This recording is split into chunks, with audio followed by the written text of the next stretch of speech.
What's good, everyone? Birds deep, we back. Um, Not excited about last week, but we'll get into that. I'm the Godfrey, Cool McCain, and below me we have the NFL genius. Gene, tell him who you are. Mean! Whoa! Gene. And I don't even care about last week. I flushed that shit down the toilet already. Yeah. Well, at least you came with more energy than the Eagles. I mean, I felt like the first quarter had energy. it did have energy. It did. I think the score isn't indicative as a game. I just think it went off the rails real quick, but it was going the way I thought it should go at a certain point. But we'll get into that. Grades, of course, a preview of it's Dallas week, so we got to preview that. The game has become even more important because of last week's results. We'll dissect everything last week. Give out some very aggressive grades. I can feel the aggressive grades coming on as they should, and we're going to give them out. So, I guess we should just dive right into it so we can flush it on this show since it's been flushed everywhere else and just get into the grades right away of the 49ers Eagles games last week. You think so, fellas? Yes, sir. Let's Where do you go. want to start?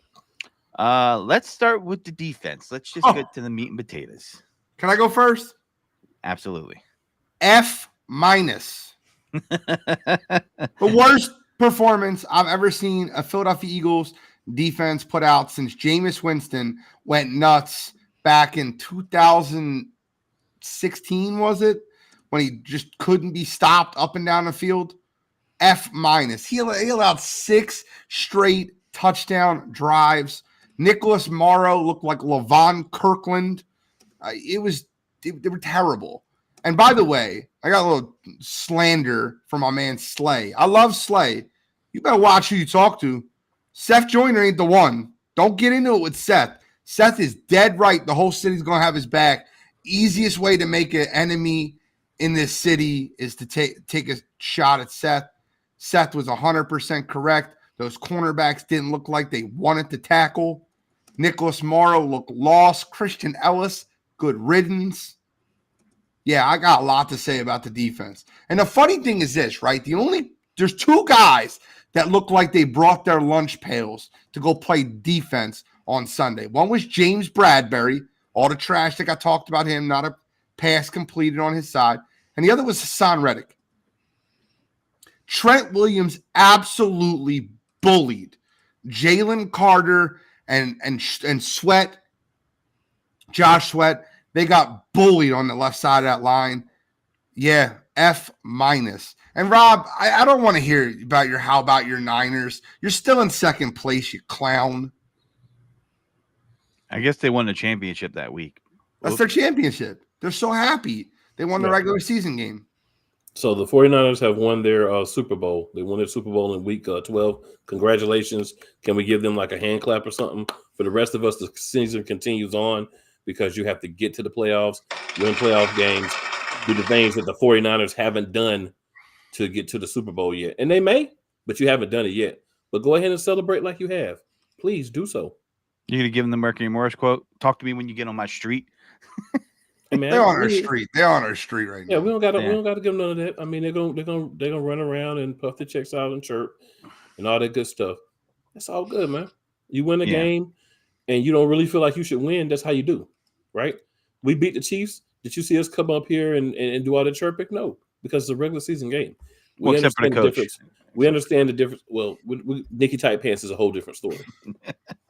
But we just do what we do. We win the games, we win. Sometimes you lose. Rob is back on the best team in the NFL. Hey, if that's how you want to feel about yourself, I don't think you are. But if that's how you want to feel about yourself, that's fine, man. You know, the Browns might believe they're the best team in the league. The Panthers might believe they're the best team in the league. But just because you say it doesn't make it true. But on to the grading. So I want to preface my grading by saying there is no unit on this team this week that can receive a grade C or above. So if you give any unit on this team any grade other than D or F, I'm leaving because that means you're crazy. Well, I can't do it. So you're giving the defense F minus as well. I'm giving the defense a D. Okay. I'll tell you why I'll give the defense a D. Okay. The first drives, they did well. We know the issue was in the middle, but there was no one else to put in. Literally, injuries didn't really give us anyone else to put in. The only thing I think Desai could have done was try to put like a backup safety or a backup corner in those positions. I completely agree with Gene. I think Reed Blankenship was the only other guy that I would say that had his head on and had his lunch pail.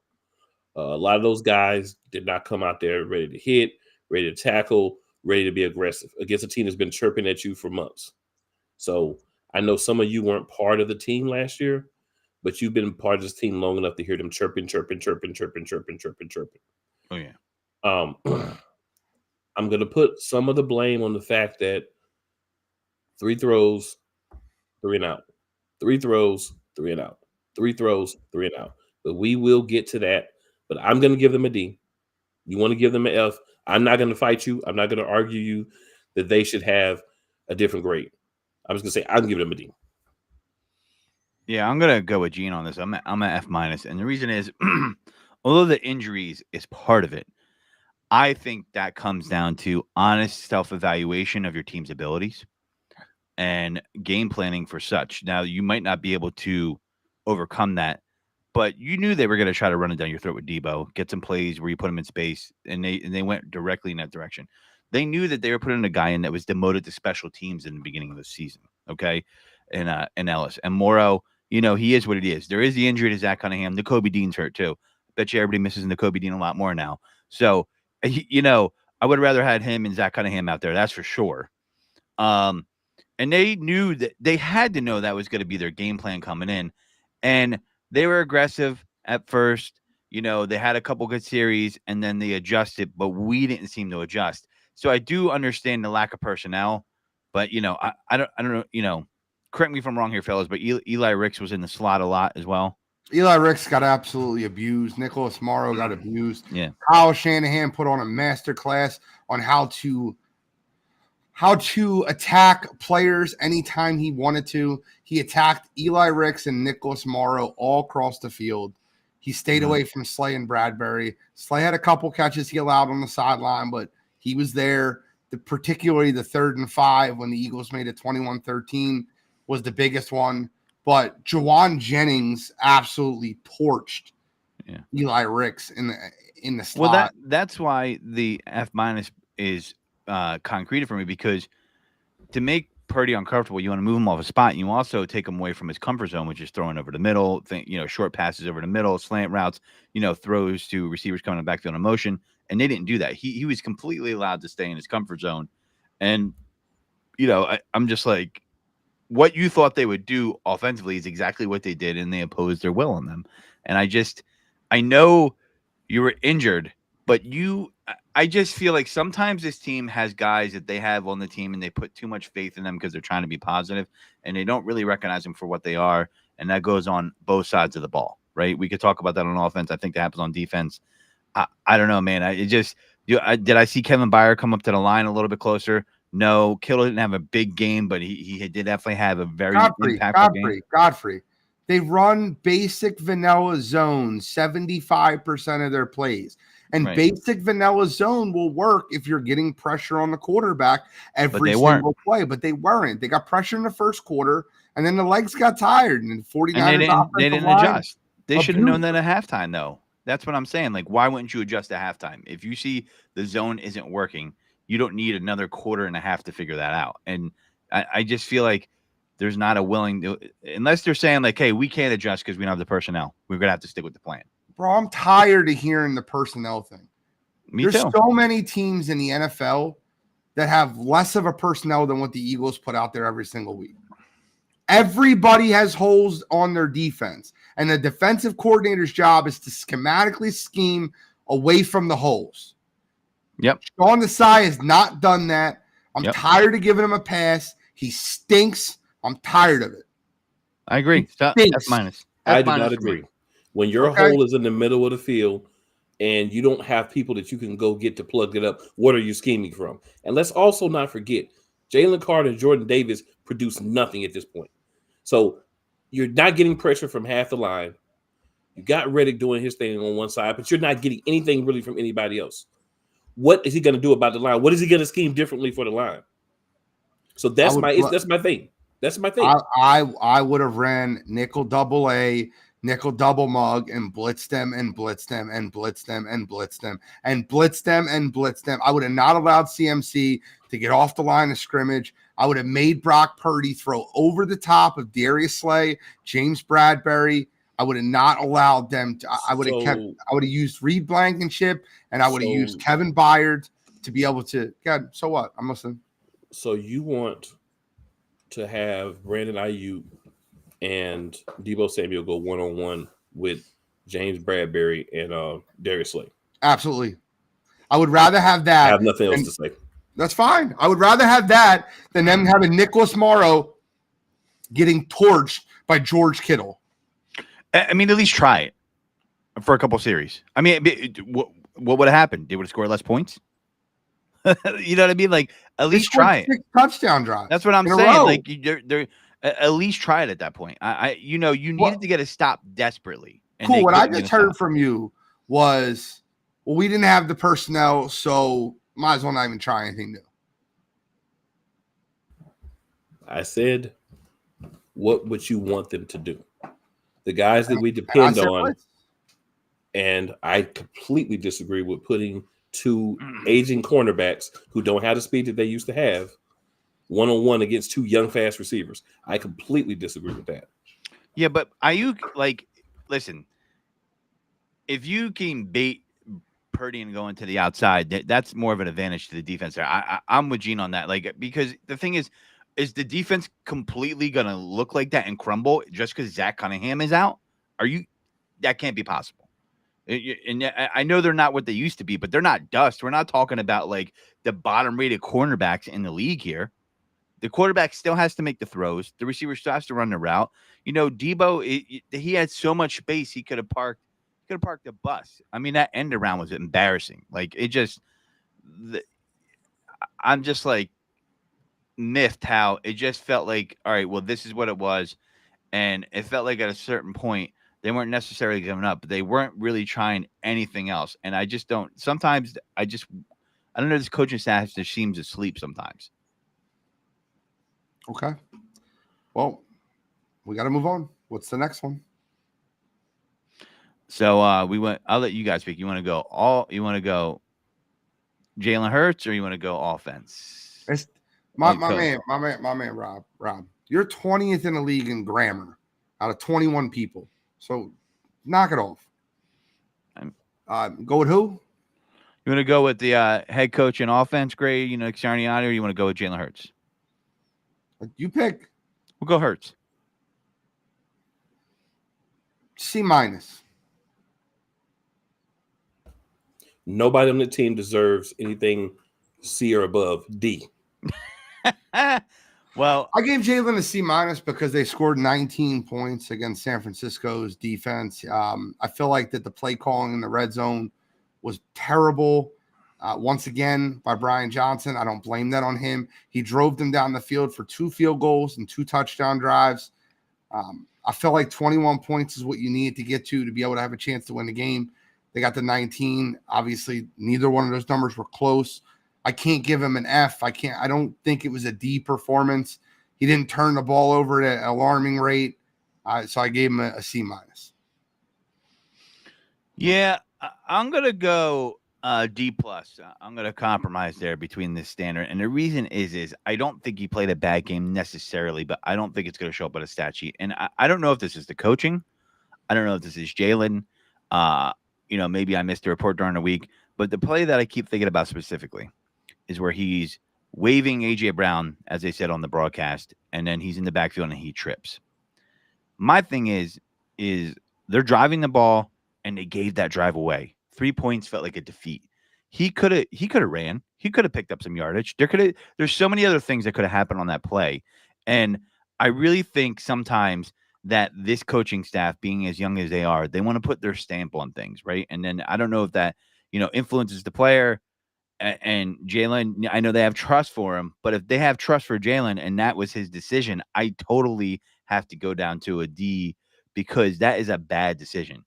You can't be playing. He's playing hero ball in the first part of the game right there. If that's the case, if not, and the coaches are pushing him to do that, I get keeping your eyes down the field, but the falling over, man, I get you slip, but I mean, if that's a touchdown, and let's say they only get a field goal on the other one, it's 10-0. If you convert both, it's 14-0. It's a diametrically different game at that point. And people will say, no, it's not. No, yes, it is. It will definitely change how the game goes if those two drives were field goals. And the inability, because correct me if I'm wrong here, guys, on the stats. I don't get everything right. They haven't been as effective inside the red zone this year compared to last year, right?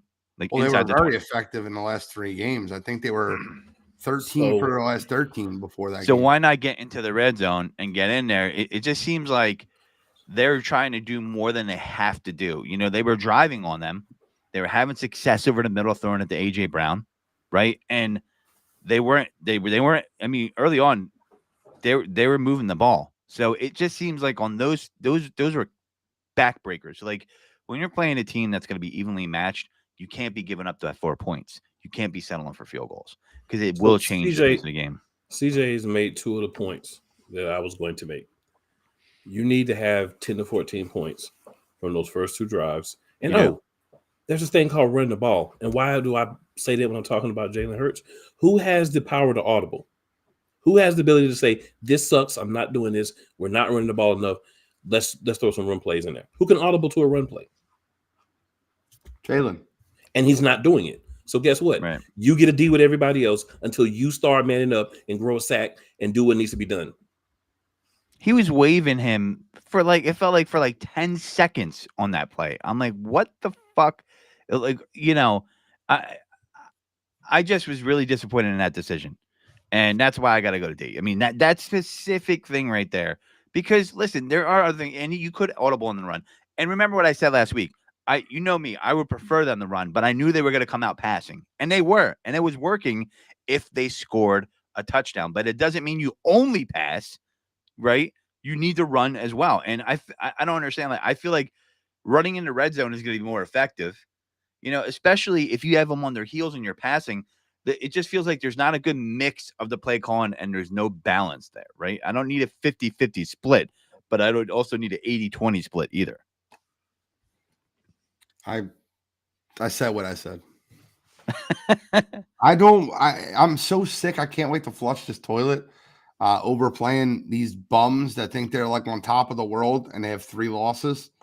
So I'm so sick of hearing. Yeah, and that was annoying me during the week too. Like I was talking about how, you know, some of my friends, I'm like, I would say you're a bad Eagles fan. They're like, why are you saying that? I'm like, don't be Chicken Little. They lost 3 in a row. They're like, the Niners are going to run a table. I'm like, so they're going to dog walk the Ravens, who have a good team. Like, you know, they didn't lose to the Browns and the Vikings on Kirk Cousins on prime time. There's no NFL team this year. Seattle this weekend. Yeah, there's no NFL team this year where you could go, wow, man, they're unbeatable. It's really not. The Chiefs do not look like the Chiefs that we're used to seeing. I mean, we'll go on that, now I want to call it the old name, sideline to sideline, after the show. But people were acting like the season's over. I'm like, dog, if we went into these 4 games with an opportunity to be 3-1 after the Dallas game, you would say sign me up at the beginning of the season when I said Chiefs, Bills, Niners, and Cowboys in that stretch. Everybody would be like, sign me up, even if you go 2-2. But Godfrey, we didn't keep the game close. Right. It's a different loss because we didn't keep the game close. I agree. Because there's this world where, if you don't keep the game close, then that means the other team was just so much better than you. Yeah, and that's where I was saying earlier. I don't think the score is indicative of really, if you look at the football game, they did blow them out. They beat their ass, but there are a few plays that could change the trajectory of a game. That's how football is. Like it could be 14-0 would have made a big difference. 100%. Because when I was saying, I knew that they were going to try to come out passing. Again, you guys know I always say they need to run the ball. Maybe it gets tiring, but I knew they were going to do that. And if they hit them at 14-0 and they're doing that, I believe you might have seen more running the ball. I think that was the plan, but the wheels came off the bus because they didn't execute when they had a chance to do it. And that was the difference in the game, was those 2 drives. I said to myself after Jalen fell down, I was like, oh man, I did not have a good feeling after that. I was like, this is This is the type of shit that will lose you the game. Coach Sirianni. Can I please go first on the coaches? Can I Yes. please go Come first off on the top coaches? rope, man. Come on. I'll tuck F you in. minus, because you can't go any lower. The lowest possible grade that you can give. I hate the offensive coaches for this team, and I wish that they would get trapped in a room for the whole entire game and couldn't coach, and somebody else would have to coach. I'm sick of Sirianni. It's coming out what I've been saying all season. He has a strong hand on the offensive play calling. This looks like the same crap from 2 years ago when we threw the ball too much. We didn't run the ball enough. We got in the playoffs and got spanked. If you're not going to run the ball and be an Eagles team that's built for the run, then you're not going to win where you ultimately want to go. I don't care what the percentages are. You can leave that to the number nerds. Yeah. When this time comes and you threw the ball 5, 6, 7, 8, 9, 10 times in a row, hand the ball off to a back. Run the ball with Jalen on a little outside run, not up the middle, but a little outside run where you slide or get out of bounds once the defense gets close.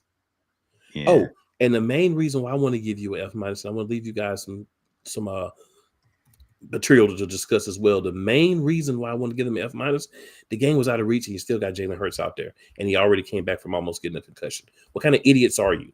You're idiots. You're stupid, and I don't know how you got your jobs. Don't forget DeAndre Swift getting his clock clean too.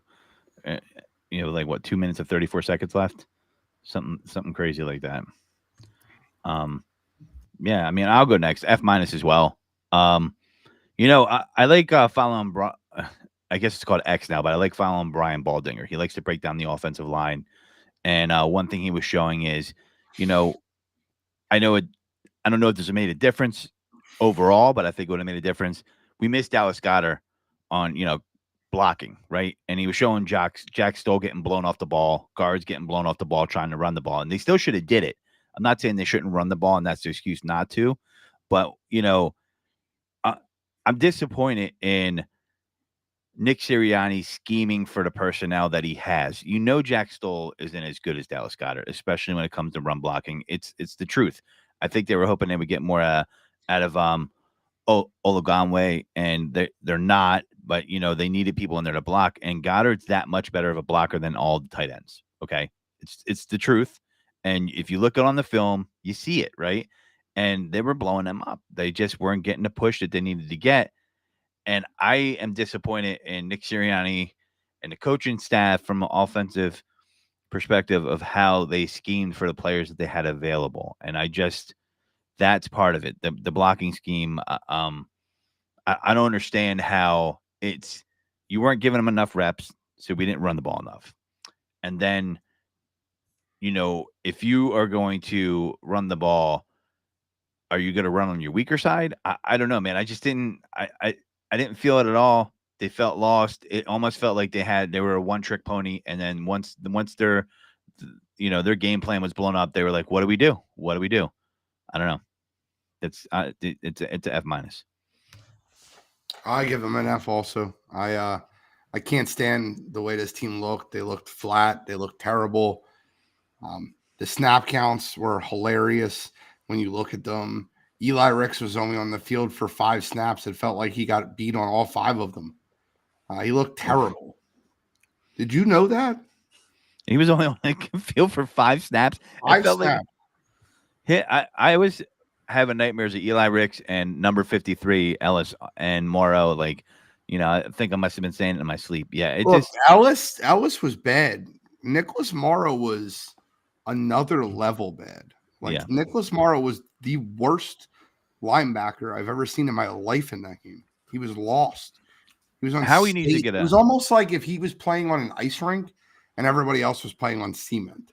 Yeah, Howie needs to get an honorary F for the linebackers in the offseason too, because the Bears didn't want Nicholas Morrow. I know TJ Edwards wanted to play in Chicago, but I'm pretty sure if you give him a little bit extra scratch, I would have liked to see TJ Edwards here more than Nicholas Morrow. I would like to see Kaiser White. I'll take that too. I would love to see Nakobe Dean not get hurt because he's exactly what they need at that linebacker position, because his speed is exactly what they're missing. Yeah, 100%. I mean, it was awful. I don't think it's the end of the season for the Eagles. Some fans are acting like that. Teams get beat. This is professional football. It's not like you're looking the outside in. You still control your own destiny. And Yep. the Eagles are TJ. still in the best position of any team in the NFL right now as far as playoff seeding and controlling their own destiny. So, I mean, I know it sucks because it definitely was an ass whooping, but that happens sometimes. And to be honest, maybe it's the wake up call they needed. So They definitely needed it. They needed to get beat down. They needed to get beat down because then you can't use the excuse, yeah, but we won. No, we didn't win. So no more of that. We don't have to hear that crap anymore. You fix the problems before this happens. Is this You didn't. Are we flushing this officially now? Yeah, flush it. I do want to talk about a Philadelphia Eagles signing this week. Darius Shaquille Leonard is now a Philadelphia Eagle, signed a 1-year deal to play linebacker. I think he'll play this week. I don't. He's got to. Like they already cut Christian Ellis, so you don't have to learn much because if you're being honest, the Philadelphia Eagles play the most vanilla defense in the NFL. So you don't have to learn much. He doesn't have to learn a snap or a pitch count. I think the defense is called Zero Fat Yogurt, vanilla yogurt. So bland. Yeah. Cunningham returned to practice. It looks like he'll be on the field. I hope you see a lot of Cunningham and Shaq Leonard, if I'm being honest with you. I would be fine to never see Nicholas Morrow again. I don't know if Nakobe Dean did have that Liz Frank surgery. I don't know if he has an opportunity to come back at all this year. I keep looking for articles and resources there, but I would love our three linebackers. Well, I think this is his second time on IR this year, so I don't think he can come back. I'm pretty sure they said he could. You can go on IR twice, but I'm pretty sure you can, but I could be wrong. And if he can't come back, then that's that. I keep hearing Avonte Maddox might be able to come back this year, so that would be nice. But we need all the help we can get defensively. And offensively, listen, kudos to the Eagles coaching staff and the staff at the NovaCare complex for getting those guys coffee. But those dudes that stood out front of the NovaCare complex that said run the ball were absolutely correct. Allow the offensive line to put hands on the defensive line. Run the football. Yeah, you could go on IR twice this season and come back. You can. I think that was an older rule, though. I know what you're talking about, Cole, but I was just looking that up. You could still come back. But Liz Frank is one of those injuries where that's hard. Even if he's healthy enough to play, it's hard to come back and get your full explosiveness with that type of injury that quickly. It's one of those injuries that can nag you the whole year, and then it's like a high ankle sprain. It depends how bad it is. So likely ending a season, so we'll see. Yeah, I mean, I like the Shaq Leonard signing. He's not the Shaq Leonard that you knew in Indianapolis, but he's still a plus up for us. So I'm glad he picked us over the Cowboys, because the Cowboys they got a hole in the middle now too. So that's why they're looking to sign him, and we should be taking advantage of that, which we'll get into a little bit later. But we can get into it right now. I mean, the Eagles Cowboys is the discussion at this point. Cowboys are 100% healthy. They got everybody. I mean, outside of losing Trevon Diggs at the beginning of the season, Vander Esch a couple weeks ago, but every single starter has no injury designation, particularly the offensive line. Now, Vander Esch is obviously a loss, out for the season. That was 3 weeks ago, but they've played fine defensively since then. Although last week versus Seattle, maybe they were looking ahead, maybe they weren't. Their defense got tuned up. So it'll be nice to see if this Philadelphia Eagles team can take advantage of that. Yeah. I mean, that's one thing. That Seattle game, I was surprised, and I don't think a lot of people were, how much they passed the ball and moved the ball on them, that Seattle offense. And I was like, wow, okay. I mean, I don't know. If the Eagles they should be able to equal that kind of output. The question is, what will the defense do? You guys would answer that. What actual impact Shaq will make? I mean, I've seen a lot of people ask that question. No one really knows. He's not the All-Pro that he was. And listen, I will take it back to anybody that's played the game of football that breaks down NFL action. And I heard someone this past week, whom I respect very much, Brian Baldinger, say there's a difference between all-pro Shaq Leonard and Christian Ellis. And he'll be in between. We just don't know what side of the coin he'll be on. Yeah, 100%. He'll definitely be better than Christian Ellis and Nicholas Morrow. We just don't think he'll be the all-pro he once was. Well, I think his impact is above average. Well, he's going to also have the game smarts and instincts to call things out, make plays, be in a position to have the opportunity to make the play. You know, the question is, you know, him not being an all-pro anymore is he's not as fast, so he might not get onto the ball as quick as he needs to get onto the ball as he used to in his heyday, so to speak. Got to be faster than Nicholas Morrow. Right. And he's going to have way better instincts, and he's going to be a way better leader, as Cottrell saying, 100% right. So that's an add to your locker room. I mean, any way you look at it. Also going to lay the wood Right. on people.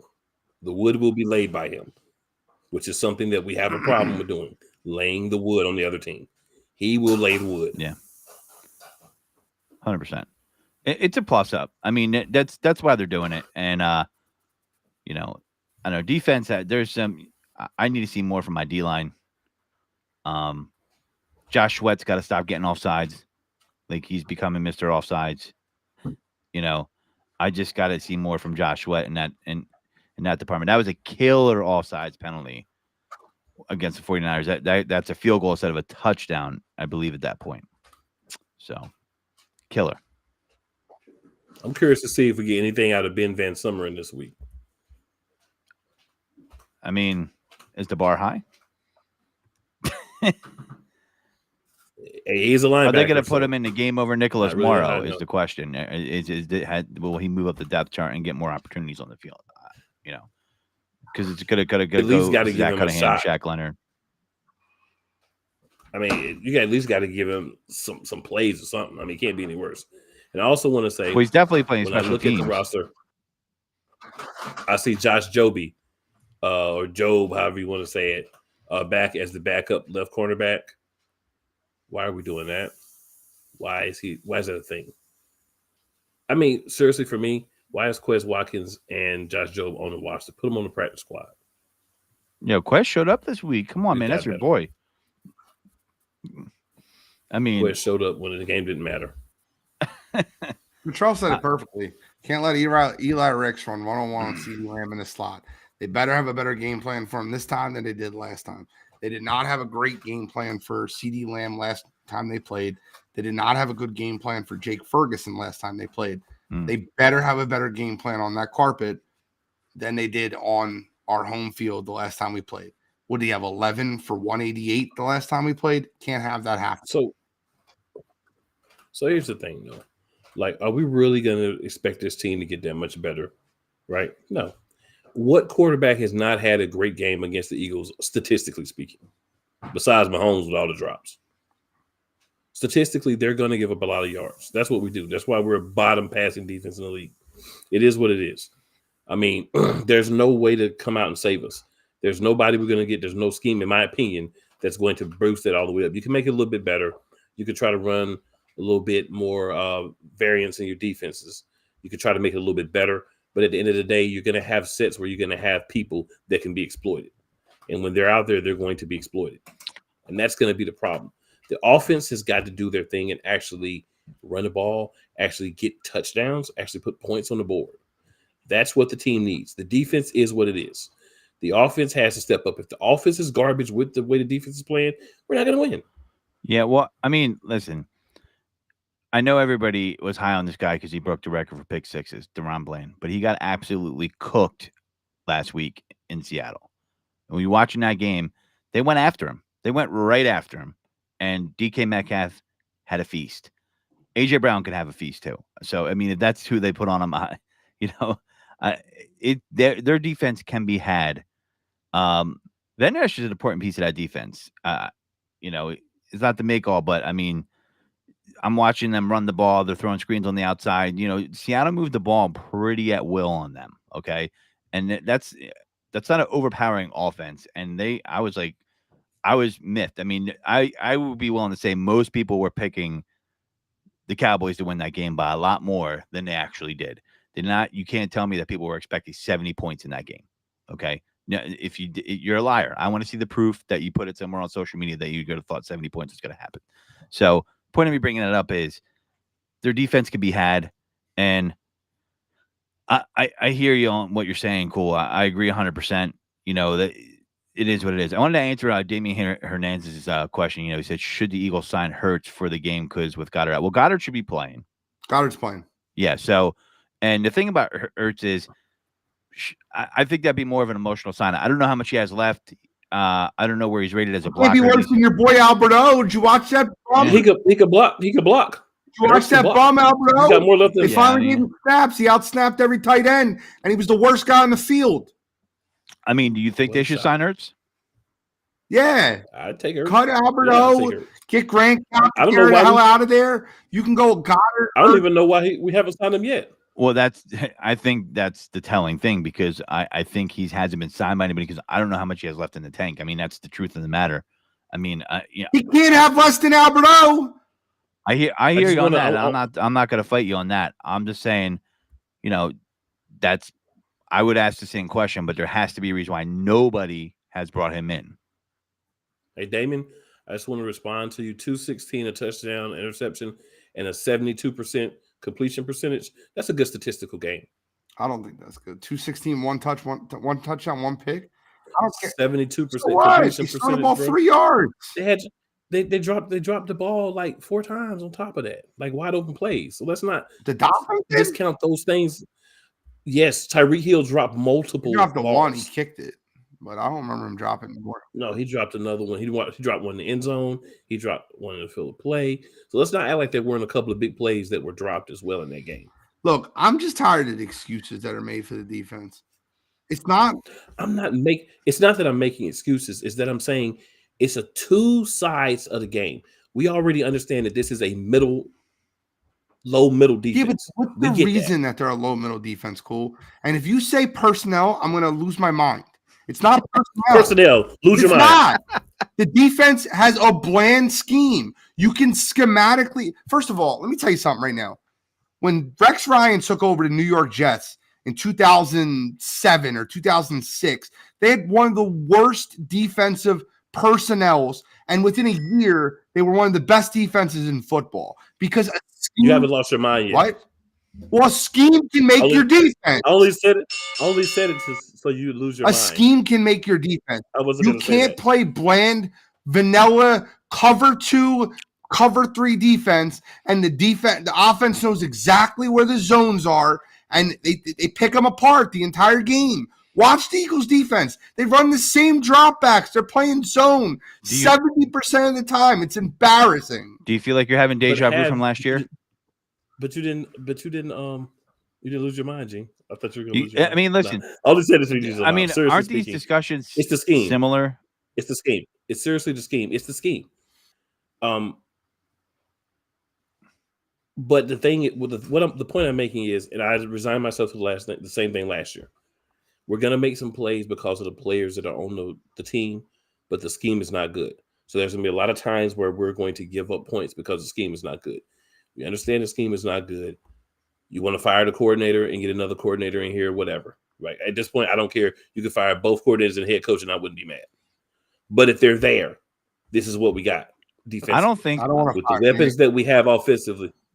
I think I wouldn't be mad if he's going I think that scheme doesn't matter who the defensive coordinator is. I'm telling you, I think it's a philosophical move by the organization. That's the defense they want run. No, because last year they ran 70% man. This year they're running 70% zone. It's a different friggin' scheme. But they're still whether they're running over the middle deep safeties or not. Yeah, because they ran 2 deep safeties. They never invest in the linebacker position. But last year Jonathan Gannon ran man. This year Sean Desai is running zone. They're 2 totally different schemes. Now, if you're talking about the umbrella effect where they're dropping back and allowing them to play football in front of them, yes, that is organizational. but what they're playing is vanilla. They're not disguising anything. I want to see a Bowles defense. I want to see a friggin' Flores defense. I want to see a defense that has a game plan when they go into a game like, oh, wow, the Philadelphia Eagles are trying to take this away. They're not taking shit away. They have the best front four in football so they could stop the run, and their back half is playing vanilla zone. And so all their cornerbacks never look bad. They're like, oh, well, the defense looked like this because Darius Slay didn't allow any catches, and Bradbury didn't allow any catches. And no, it's not what happened. Didn't have to. They didn't even focus on it. Correct. It wasn't. Yeah, if you're throwing Nicholas Morrow out there on George Kittle or Christian McCaffrey, or if you have Nicholas Morrow on George Kittle or Christian McCaffrey, and you have Darius Slay on Brandon Ayuk, where are you throwing the ball? Yeah. Well, I mean, listen, we can all agree that someone talked about CD in the comments. I think it was Guttrell. We know what's going to happen. He's going to catch passes over the middle. He's going to come up the slot, and what are we going to do to stop it? Push him to the outside. Push him to the outside. In the words of Nori. What are we going to do to stop him? In the words of Nori, nothing. That's what I'm saying. That's why I feel like no matter who's here, they're going to do the same thing. Okay, so all I'm saying is we know that. We know that. That's not going to change. We know that. So offense, you've got to put more points up. You can't throw the ball 50 times and run the ball 3 times. You have to keep the defense off of the field. You have to keep the front line fresh. We need you to run the ball for those things to happen. That's what I'm saying. I'm not saying that I'm not giving the defense a pass. The defense should be better, but it's not. It's not going to change, right? Yeah. Sean Desai is not going to come out one day and say, I should play better defense. If he hasn't done it in 12 weeks, he's not going to do it. So what offensively, we don't have a guy on the defense that can call audibles, you know what I'm saying, and say, this is the defense they put us in, we're going to do something else. We don't have a guy on the defense to do that. We do have a guy on the offense. We need him to do that. That's what I'm saying. Yeah. Well, look, that defense, I agree with what you're saying, Cool, because, and I think if I'm saying this, you guys say I'm wrong. A lot of defenses in the NFL, they set it up where they want their teams to play from ahead. Your defense is going to be different when you're playing even straight up at first. And when that defense is designed where their offense is supposed to score points so you can put these team in passage. Well, that's what I'm saying. And that's why they got completely skated when they were playing from behind. But how often are they far behind?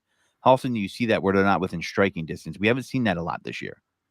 They were down by 4 straight games. I don't think 10 points is out of their range of coming back. I think obviously they were in striking distance because the offense didn't score points. Yeah. And you also are getting boat raced with people, Debo taking it to the house, the end around, Christian McCaffrey dicing you up in the middle. I mean, they're end around in the third quarter. It was 21-13, Godfrey. End around. That's crazy.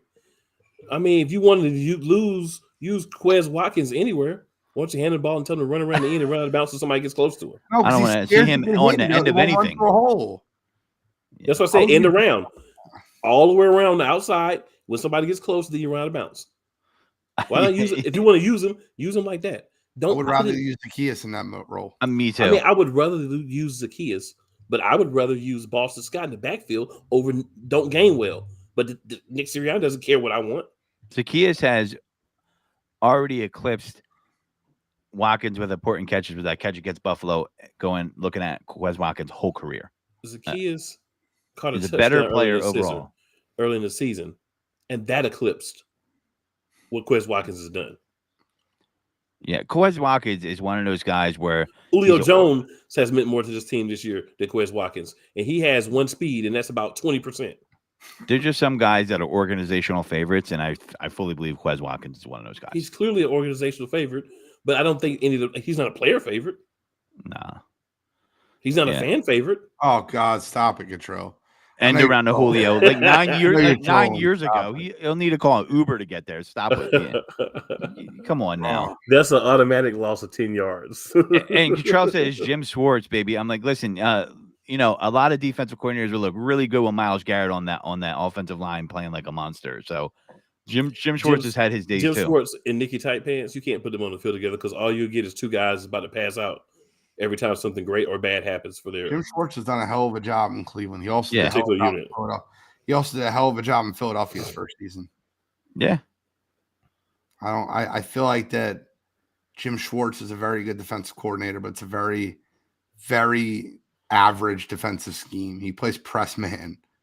Like, that's what he plays. It's his scheme. And I'm not saying I have nothing against him. He played press man, and no, he didn't help them win the Super Bowl. 500 yards total offense. 500 yards in that game. Jim Schwartz doesn't even deserve the friggin' ring. Brandon Graham, one play helped win that on all the other ones. There, dude. You know what? I was a one-off for the Eagles, and I'm so grateful for that Super Bowl. And I got to tell you, if Malcolm Jenkins doesn't knock the ever-living stuffing out of Brandon Cooks, it might have been a different Super Bowl. I got to answer this question. Hey, I don't want to deal with what ifs. We're not the Marvel universe. I got to answer this question. He says, does anyone feel like the people are being too hard on the Eagles? They are 10-2 after all and having a great season. Yes, I don't think we're being too hard on the Eagles, and I'm going to tell you why. The expectation is Super Bowl. It's not to win a lot of games. It's not to make the playoffs. The expectation is Super Bowl. They told you that in their front office with these one-year contracts.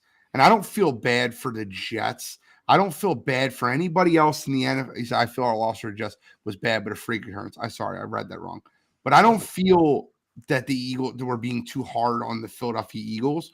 They just got blown the hell out by a team that told you they were going to blow you out on your own field. I'm not okay with that. And you better show me something more, or I'm going to give you more fire next week. You can't lose to San Fran and Dallas back-to-back weeks. I don't care if you go out there and you intentionally hurt somebody. Go hurt somebody. Show me you got a pulse. I don't care.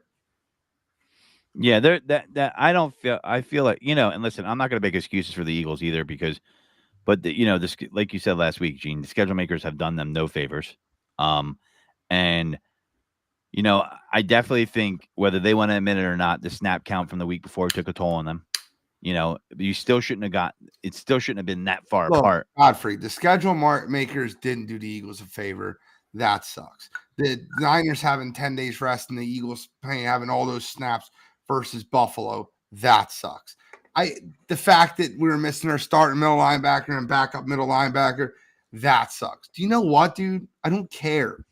You got punked on your home field. Yeah, they did. By a team 100%. that wore all black to your stadium. Dude, I wish they would have started fist fights on the field. The team that's been chirping ever since the minute the game was over in the NFC Championship game. And I have too many counterfeit greens. Too many counterfeit greens. Yeah, and it's like not for 4, me. 5, 6 of them. For me, it's just not that you lost. It's that you went out there and you got manhandled. I don't care about the score. It could have been 50-7. But if we went out there and played hard, I'd have felt better. We went out there and laid the freak down. And that's what I'm pissed off about. Yeah. Feel you. All right, guys, let's give score predictions. And then we have I have 4 counterfeit greens this week. So I will let you guys all go first. If you have one, I have 4. So I need to get into those. I think you'll accomplish the same ones we are. So I think we'll just let you go. For the score, I'll go ahead and go first. I've got Philly. I'm gonna go 35-20. Oh, I love it. I love it. Godfrey. Yeah, I think Philly wins this one as well. I think it'll be a little closer to 35-20. I'm looking at like 31-28 Eagles. Eagles 28, Cowboys 27. They get out of Arlington with the win, and all you hear the next morning is Skip Bayless talking about the Eagles are lucky. Like Cowboys are still better. I'll go 28-27 Eagles in a very highly contested, close football game. Guys, remember, it is December. And what does Dallas do in December, January? They become the Cowboys. These are the Cowboys you know and love. The ones that fall apart in December, January. I think the Cowboys will get in their own way again. I think the Eagles win this one 28-27. I agree. And then they don't have a run game like they had last year. Like I said, I've always said it. People said I was nuts. Tony Pollard's not every down back. You see it. He's a guy that there's going to be a cap on his touches. 100% agree. And he's always been that guy. Always will be that guy. And that's why I see Rico Dowdle getting some more touches than usual, things in that nature. They didn't keep Zeke. Zeke's not a game wrecker, but it definitely is more of an effective runner at certain parts of the game. And last year, the Eagles almost went into Dallas and beat them with Gardner Minshew at quarterback. So I want to see what Jalen does, because we didn't get last year Jalen in Dallas. I want to see, we got Jalen in Dallas this time. I believe that this team is resilient. I believe they will respond.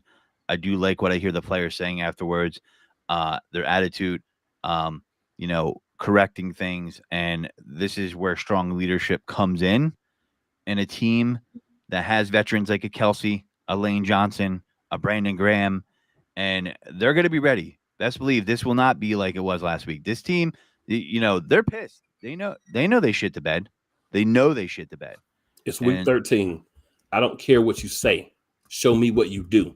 Right. If you say nothing all week, but they beat us, we deserve to lose, and you don't say anything else, and you go out there and you perform, that's what I want to see. I don't care what they say anymore, because I've been hearing every week the same crap in some iteration from most of this team. I don't want to hear it anymore. Fix it on the field and shut up.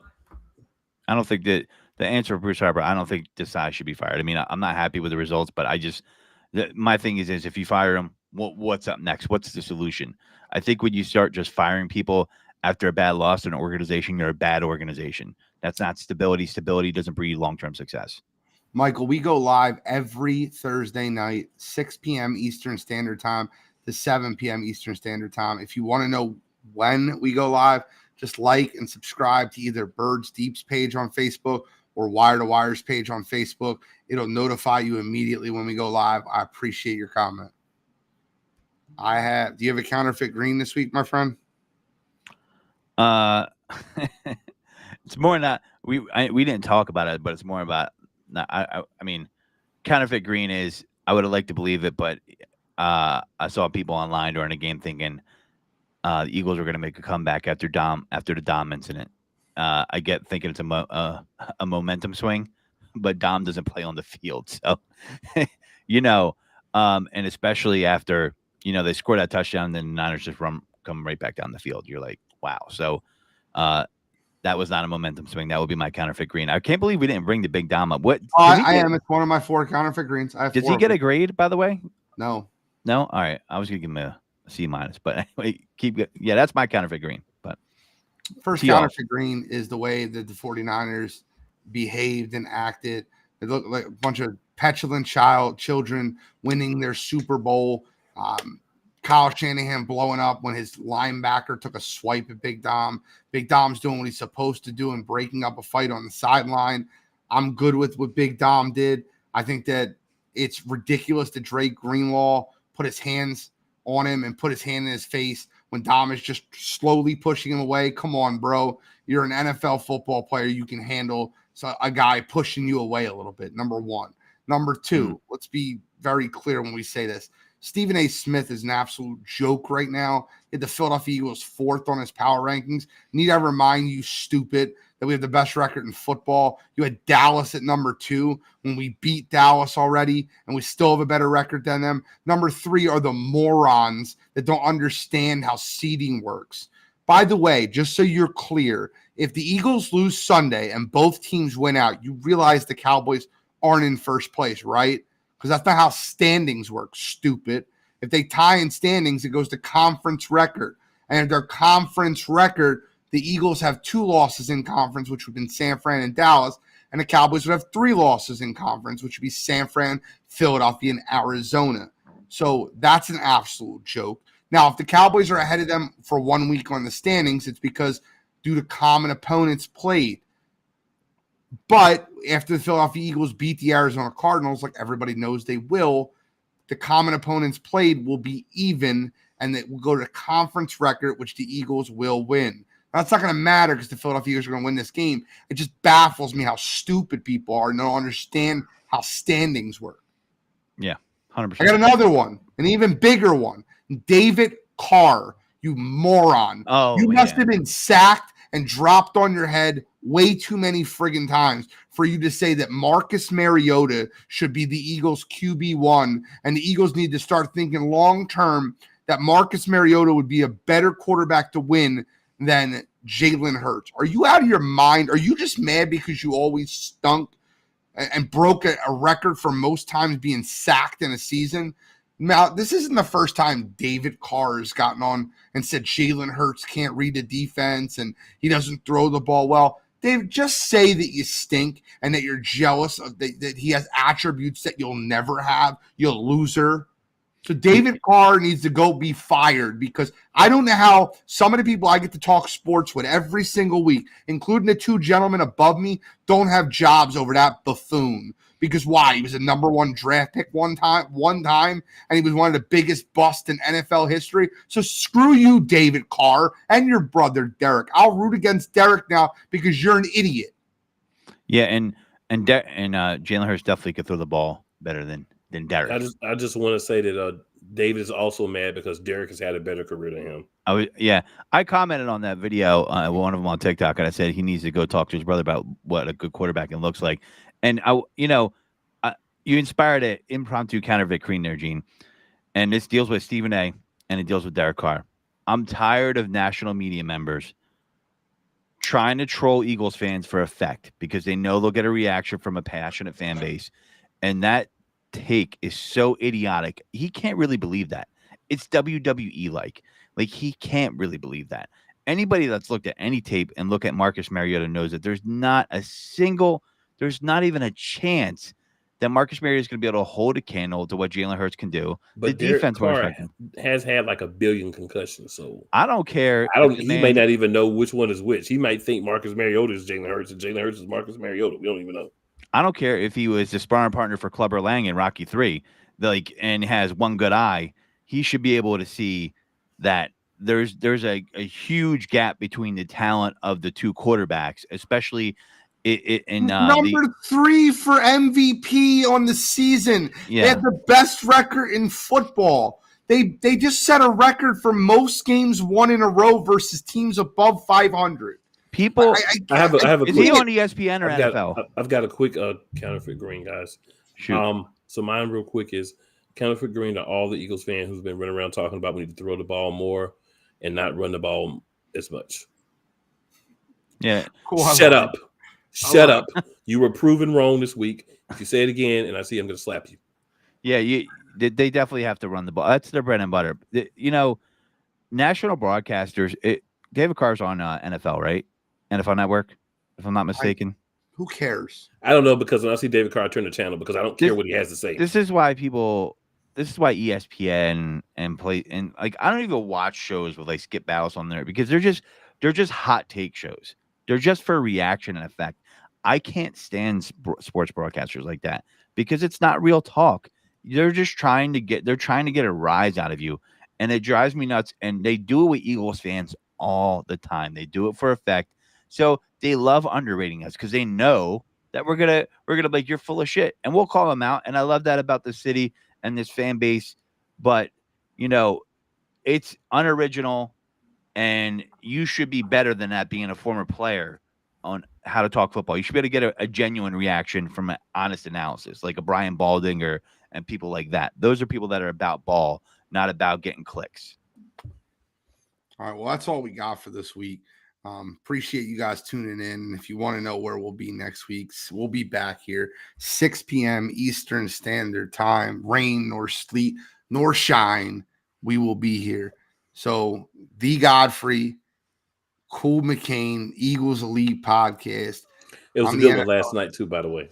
If you didn't see it, you might want to go watch that one. It was a good one. Yes, sir. I'm the NFL Genius, Gene Walzak. If you want to continue the football talk, we will be following this up with Sideline to Sideline that starts at 7:15, taking you up to Thursday Night Football. We appreciate you guys tuning in. Any final comments, gentlemen? Fly Eagles Fly. Watch Eagles Elite, youtube.com/Eagles Elite Podcast. My guy. Not saying goodbye, just saying take it birds deep. Take care, y'all. Appreciate it.